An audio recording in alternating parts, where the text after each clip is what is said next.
Cinquième partie. La quatrième loi, la satisfaction. Chapitre 15. La règle fondamentale du changement de comportement. À la fin des années 1990, un professionnel du secteur de la santé publique nommé Stephen Luby quitta sa ville natale d'Omaha dans le Nebraska et acheta un billet aller simple pour Karachi au Pakistan. Karachi était alors l'une des villes les plus peuplées du monde. En 1998, plus de 9 millions de personnes y vivaient. C'était le centre économique du Pakistan et une plaque tournante des transports, avec certains des aéroports et ports maritimes les plus actifs de la région. Dans les quartiers commerçants de la ville, vous trouviez toutes les commodités et des rues animées. Mais Karachi était aussi l'une des villes les plus difficiles à vivre au monde. Plus de 60% des habitants de Karachi vivaient dans des squats et des bidonvilles. Ces quartiers densément peuplés étaient remplis de maisons de fortune construites en vieilles planches, parpaings et autres matériaux récupérés. Il n'y avait pas de système d'élimination des déchets, pas de réseau d'électricité, pas d'approvisionnement en eau potable. Lorsqu'elles étaient sèches, les rues étaient un mélange de poussière et de détritus. Lorsqu'elles étaient mouillées, elles devenaient une fosse boueuse d'eau usée. Des colonies de moustiques prospéraient dans les flaques d'eau stagnantes et les enfants jouaient parmi les ordures. L'insalubrité provoquait des maladies, les sources d'eau contaminées provoquaient des épidémies de diarrhée, des vomissements et des douleurs abdominales. Près du tiers des enfants qui y vivaient souffraient de malnutrition. Avec autant de gens entassés dans un si petit espace, les virus et les infections bactériennes se propageaient rapidement. C'est cette situation de crise de santé publique qui amena Stephen Luby au Pakistan. Luby et son équipe comprirent que dans un environnement avec des problèmes d'assainissement, la simple habitude de se laver les mains pouvait faire une réelle différence pour la santé des résidents. Mais ils ne tardèrent pas à découvrir que beaucoup d'habitants n'ignoraient pas que le lavage des mains était important. Et pourtant, malgré cela, de nombreux habitants se lavaient les mains de manière aléatoire. Certaines personnes se contentaient de passer les mains sous l'eau, d'autres ne se lavaient qu'une main, beaucoup oubliaient de se laver les mains avant de préparer la nourriture. Tout le monde disait que le lavage des mains était important, mais peu d'habitants en avaient pris l'habitude. Le problème n'était pas qu'ils ne savaient pas qu'il fallait se laver les mains, mais plutôt qu'ils n'appliquaient pas ce principe de manière régulière. Luby et son équipe se sont donc associés à Procter & Gamble pour approvisionner le quartier en savon Safeguard, plus agréable à utiliser qu'un savon standard. Au Pakistan, Safeguard était un savon de haute qualité, m'expliqua Luby. Les participants à l'étude nous disaient souvent à quel point ils l'appréciaient. Le savon moussait facilement, il sentait bon. Le lavage des mains était immédiatement devenu plus agréable. Je considère l'objectif de la promotion du lavage des mains non pas comme un changement de comportement, mais comme une adoption d'habitude, indique Luby. Il est beaucoup plus facile pour les gens d'adopter un produit qui émet un signal sensoriel positif fort, comme le goût du dentifrice à la menthe, que d'adopter une habitude qui ne procure pas de rétroaction sensorielle agréable, comme le fil dentaire. L'équipe marketing de Procter & Gamble évoquait la nécessité de créer une expérience positive du lavage des mains. En quelques mois, les chercheurs constatèrent un changement rapide dans la santé des enfants du quartier. Le taux de diarrhée diminuait de 52%, le taux de pneumonie de 48% et le taux d'impétigo, une infection bactérienne de la peau, de 35%. Les effets à long terme ont été encore plus satisfaisants. Nous sommes retournés dans certains foyers à Karachi 6 ans après, raconta Luby. Plus de 95% des ménages qui avaient reçu le savon gratuitement et qui avaient été encouragés à se laver les mains avaient un poste de lavage des mains avec du savon et de l'eau à la disposition de l'équipe de notre étude. Nous n'avions pas donné de savon au groupe d'intervention depuis plus de 5 ans, mais au cours du processus, ils étaient devenus tellement habitués à se laver les mains qu'ils avaient maintenu cette pratique. Il s'agit d'un formidable exemple de la quatrième et dernière loi du changement de comportement, le rendre satisfaisant. Nous sommes plus susceptibles de répéter un comportement lorsque l'expérience a été satisfaisante. C'est tout à fait logique. Les sentiments de plaisir, même mineurs comme se laver les mains avec du savon qui sent bon et qui mousse bien, sont des signaux qui disent au cerveau « cela fait du bien, recommence la prochaine fois ». Le plaisir indique à votre cerveau qu'un comportement vaut la peine d'être rappelé et répété. Prenons l'histoire du chewing-gum. Le chewing-gum commença à être commercialisé dans les années 1800, mais ce n'est pas avant le lancement de Wrigley en 1891 qu'il devint une habitude mondiale.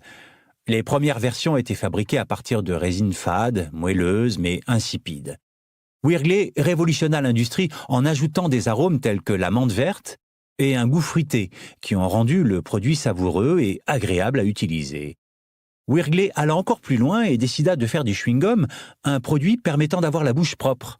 Les publicités disaient au lecteur « Refresh your taste », rafraîchissez votre haleine.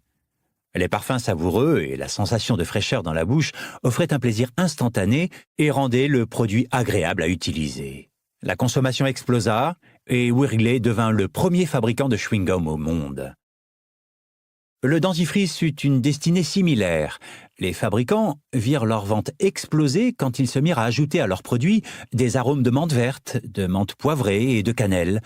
Ces arômes n'améliorent pas l'efficacité du dentifrice. Ils créent simplement une sensation de fraîcheur de la laine et rendent l'expérience du brossage des dents plus agréable.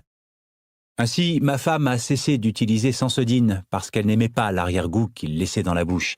Elle est passée à une marque à la menthe plus forte qui s'est avérée plus satisfaisante. À l'inverse, si une expérience n'est pas satisfaisante, nous avons peu de raisons de la répéter. Au cours de mes recherches, je suis tombé sur l'histoire d'une femme qui avait un parent narcissique qui la rendait dingue. Pour passer moins de temps avec cette personne égocentrique, elle se montra aussi rébarbative et pénible que possible chaque fois qu'elle se trouvait avec elle. Au bout de quelque temps, la personne égocentrique commença à l'éviter, tellement elle la trouvait ennuyeuse. Des anecdotes comme celle-ci sont la preuve que la règle fondamentale du changement de comportement s'applique. Ce qui est valorisé est répété, ce qui est sanctionné est évité. Vos actions futures dépendant des actions passées pour lesquelles vous avez été valorisé, sanctionné, les émotions positives cultivent les habitudes, les émotions négatives les détruisent. Les 3 premières lois du changement de comportement, l'évidence, l'attractivité, la facilité, augmentent les chances qu'un comportement soit appliqué dans ce cas de figure. La 4e loi du changement de comportement, la satisfaction, augmente les chances qu'un comportement soit répété une prochaine fois. Elle clôture la boucle de l'habitude. Mais il y a un truc. Nous ne cherchons pas n'importe quel type de satisfaction. Nous recherchons une satisfaction immédiate. Le décalage entre les récompenses immédiates et différées. Imaginez que vous êtes une girafe, un éléphant ou un lion errant dans les plaines africaines. Chaque jour, la plupart de vos décisions ont un impact immédiat. Vous pensez en permanence à ce que vous allez manger, à l'endroit où vous allez dormir et aux moyens d'éviter un prédateur. Vous êtes constamment concentré sur le présent ou le futur très proche. Vous vivez dans ce que les scientifiques appellent un environnement à retour immédiat, car vos actions produisent instantanément des résultats clairs. Maintenant, revenez à votre moi humain. Dans la société moderne, bon nombre des choix que vous faites aujourd'hui ne vous apporteront pas un bénéfice immédiat. Si vous faites du bon travail, vous recevrez votre salaire dans quelques semaines. Si vous faites du sport aujourd'hui, vous ne serez peut-être plus en surpoids l'année prochaine. Si vous économisez de l'argent aujourd'hui, vous aurez peut-être de quoi vivre sereinement une fois à la retraite. Vous vivez dans ce que les scientifiques appellent un environnement à retour différé, car vous devrez travailler pendant des années avant que vos actions produisent les résultats escomptés. Le cerveau humain n'a pas évolué pour vivre dans un environnement à retour différé. Les plus anciennes dépouilles d'humains modernes, Homo sapiens sapiens, ont environ 200 000 ans. Ce sont les premiers humains à avoir un cerveau relativement similaire au nôtre. Le néocortex, la partie la plus récente du cerveau et la région responsable des fonctions supérieures telles que le langage, a quasiment la même taille qu'il y a 200 000 ans. Vous évoluez avec le même équipement que vos ancêtres paléolithiques. Or, ce n'est que récemment, au cours des 5 derniers siècles plus ou moins, que la société a évolué vers une prédominance de l'environnement à retour différé. Comparativement à l'âge du cerveau, la société moderne est nouvelle. Au cours du siècle dernier, nous avons assisté à l'essor de l'automobile, de l'avion, de la télévision, de l'ordinateur, d'Internet, du smartphone et de Beyoncé. Le monde a beaucoup changé ces dernières années, mais la nature humaine a peu évolué. Comme les animaux de la savane africaine, nos ancêtres passaient leur journée à se protéger contre des menaces extérieures, à chercher leur prochain repas et à se mettre à l'abri en cas de tempête. Il était logique d'accorder une grande importance à la récompense instantanée. Le futur lointain était moins préoccupant. Et après des milliers de siècles d'environnement à retour immédiat, Notre cerveau a évolué pour préférer les retombées rapides aux gains sur le long terme. Les économistes du comportement qualifient cette tendance d'incohérence temporelle. Autrement dit, la façon dont votre cerveau évalue les récompenses est incohérente dans le temps. Vous accordez plus d'importance au présent qu'au futur. Généralement, cette tendance nous est bien utile. Une récompense certaine sur le moment vaut bien souvent plus que celle qui ne sera possible que dans le futur. Mais parfois, ce parti pris sur la gratification instantanée pose des problèmes. Pourquoi fumer quand on connaît les risques du cancer du poumon ? Pourquoi manger trop quand on sait qu'on peut devenir obèse ? Pourquoi avoir des relations sexuelles quand on sait qu'on peut contracter des maladies sexuellement transmissibles ? Une fois que vous avez compris comment le cerveau donne la priorité aux récompenses, les réponses deviennent claires.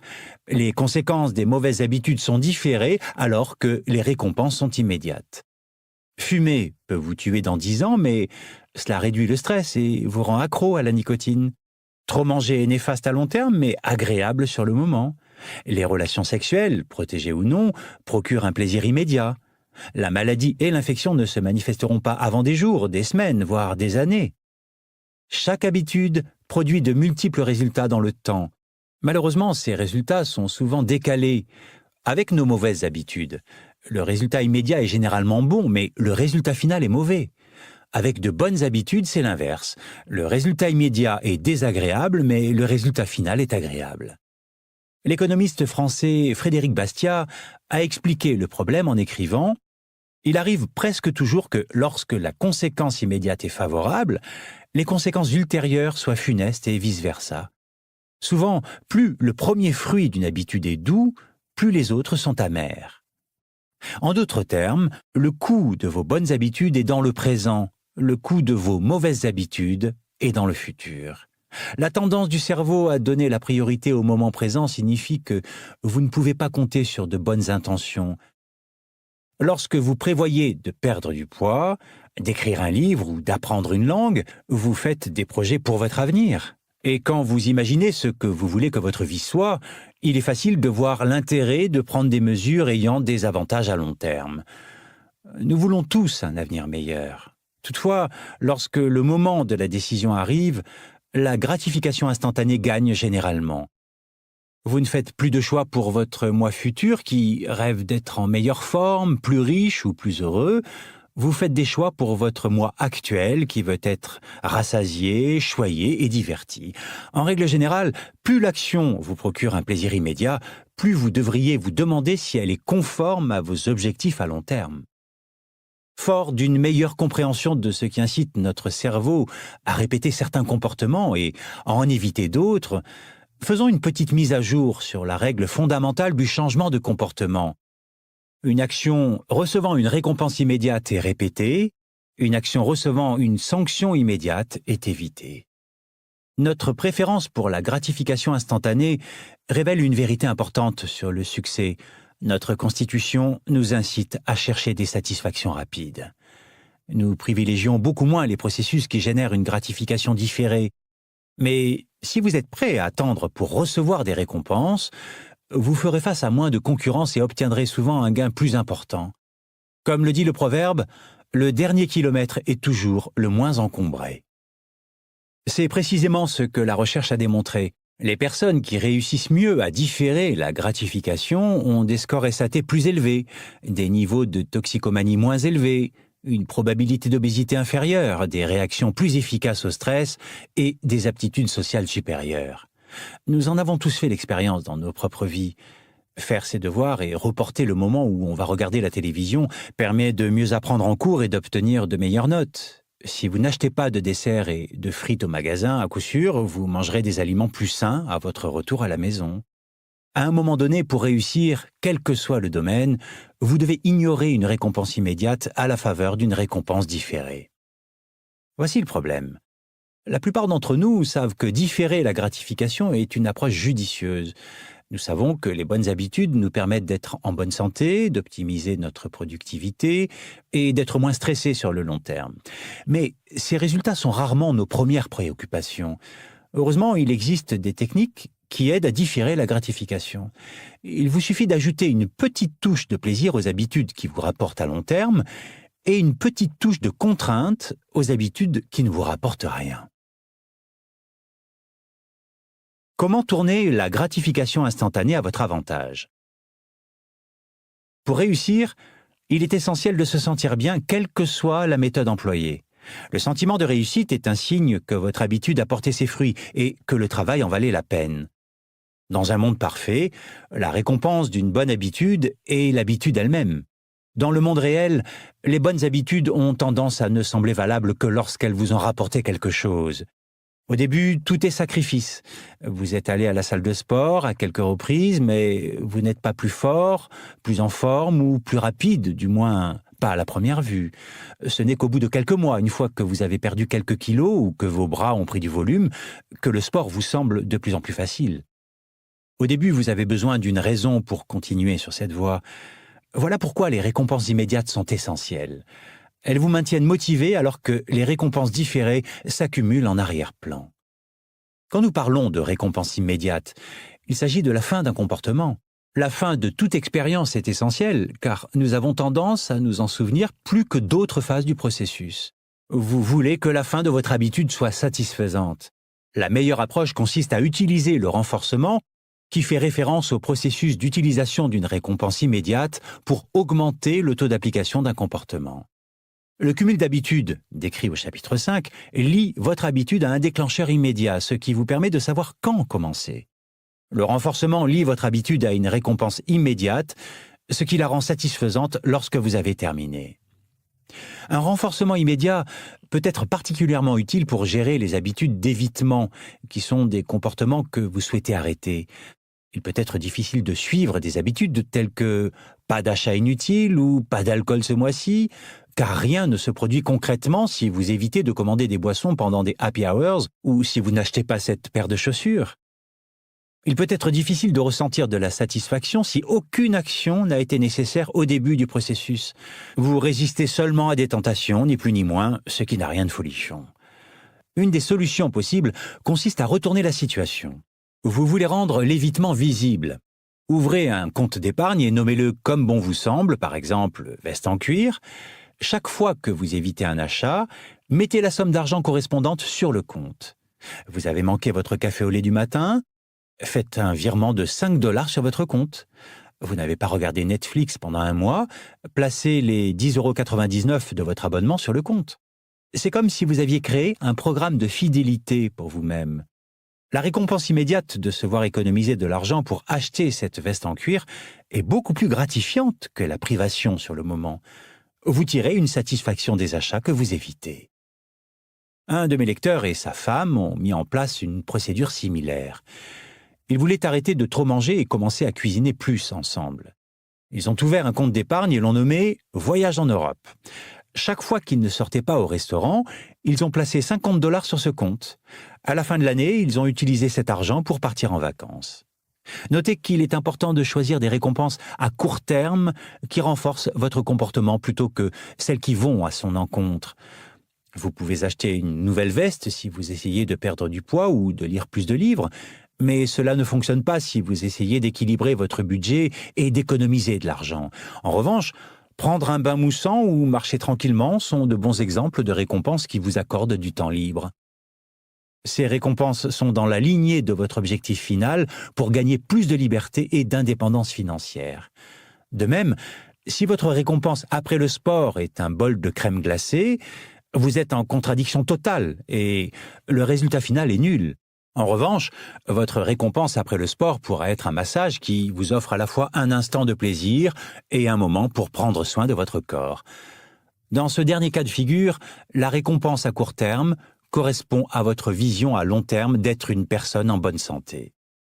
Finalement, lorsque les récompenses intrinsèques telles qu'une meilleure humeur, plus d'énergie et une réduction du stress entrent en jeu, vous êtes moins préoccupé par la recherche de la récompense secondaire. L'identité elle-même devient l'élément renforçant. Vous agissez ainsi parce que cela correspond à votre identité propre et cela vous fait du bien d'être vous-même. Plus une habitude fait partie de votre vie, moins vous avez besoin d'encouragement pour la mettre en application continuellement. Les encouragements peuvent être l'origine d'une habitude, mais l'identité lui permet de perdurer. Cela dit, Il faut du temps pour accumuler les éléments probants et faire émerger une nouvelle identité. Un renforcement immédiat aide à maintenir la motivation à court terme pendant que vous attendez les récompenses à long terme. En résumé, une habitude doit être agréable pour durer. Des éléments simples de renforcement comme un savon qui sent très bon ou un dentifrice au goût rafraîchissant de menthe ou 50 $ placés sur votre compte d'épargne peuvent vous procurer le plaisir de prendre l'habitude. Et le changement est facile quand il est agréable. Résumé du chapitre. La 4e loi du changement de comportement est la satisfaction. Nous sommes plus susceptibles de répéter un comportement lorsque l'expérience est satisfaisante. Le cerveau humain a évolué pour donner la priorité aux récompenses immédiates plutôt qu'aux récompenses différées. La règle fondamentale du changement de comportement, une action recevant une récompense immédiate est répétée, une action recevant une sanction immédiate est évitée. Pour rester fidèle à une habitude, vous devez avoir le sentiment de réussir immédiatement, même si la réussite est infime. Les 3 premières lois du changement de comportement, l'évidence, l'attractivité, la facilité, augmentent les chances qu'un comportement soit appliqué dans ce cas de figure. La 4e loi du changement de comportement, la satisfaction, augmente les chances qu'un comportement soit répété une prochaine fois.